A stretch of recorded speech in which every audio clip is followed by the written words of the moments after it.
சொல்லுமா. உங்களுக்கு ஒரு விஷயம் தெரியுமா? சொல்லுங்க. தெரியலையே. நம்மளையெல்லாம்னா நம்ம இந்திய மக்களை வெளிநாட்டுக்கு போகாதீங்க, பெட்ரோல் டீசல் அளவா பயன்படுத்துங்க, சிலிண்டர்லாம் அளவா பயன்படுத்துங்க, இந்த மாதிரி எல்லாம் அறிவுரை கொடுத்தவர் வெளிநாடு போயிருக்காருல்ல. இப்ப 5 நாட்டுக்கு பயணம் போயிருக்காரு. நார்வேக்கு போயிருக்கிறாங்க. அங்க நார்வேயில அவங்க அந்த நாட்டுக்காரரும் இவரும் சேர்ந்து கூட்டான செய்தியாளர்கள் சந்திப்புல ஒரு அம்மா கேள்வி கேட்டிருக்காங்க. இங்க எல்லாம் செய்தியாளர் சந்திப்பே அவர் பண்றது இல்லையா? அவங்க கேட்ட கேள்வியை இவர் தவிர்த்துட்டு போயிட்டாரு. அந்த அம்மா அவங்களோட வலைதளத்துல பதிவு பண்ணிட்டாங்க. பத்திரிகையாளர் சுதந்திரமும் மனித நேயமும் மீட்டெடுக்கப்படுமா அப்படின்னு கேள்வி கேட்டோம்.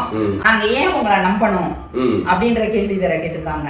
அதாவது இது இந்தியாவுக்கு பெரிய அவமானமான கேள்வி. இந்த கேள்வி அதாவது நம்பிக்கைக்கு உரியவங்களா இல்லாம போறது எவ்வளவு பெரிய அசிங்கம் தெரியுமா? அந்த அம்மா அந்த இதை கேட்டிருக்கிறாங்க.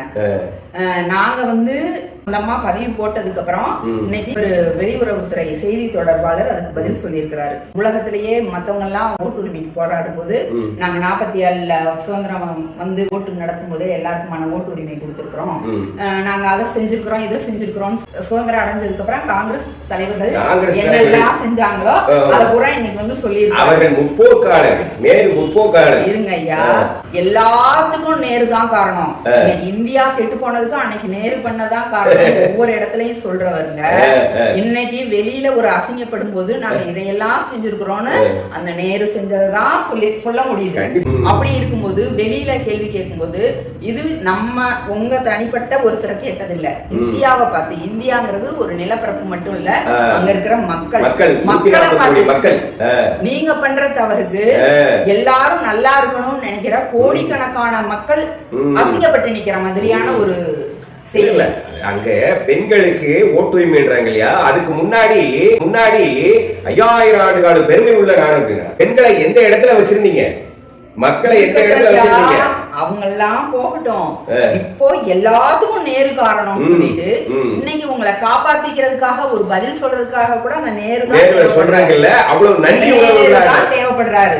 நேரு செஞ்ச செயலாலதான் பொதுத்துறை நிறுவனங்கள் வந்தது. நேரு செஞ்ச பொதுத்துறை நிறுவனங்களை தான் வித்து இன்னைக்கு நம்ம காசாக்கி நம்ம நண்பர்களான கோடீஸ்வரர்களுக்கு ஐயா மத்தவங்க கேள்வி கேட்கும் போது எங்க மக்களுக்கு நாங்க இவ்வளவு நல்லது பண்ணி இருக்கிறோம் சொல்றதுக்கு ஏதாவது கொஞ்சம் செய்யுங்க ஐயா. இனிமே ஏதாவது செய்யுங்க ஐயா. உழைக்கும் மக்களுக்கு உயர்கல்வி நிறுவனங்களை கொஞ்சம் திறந்து விடுங்க ஐயா.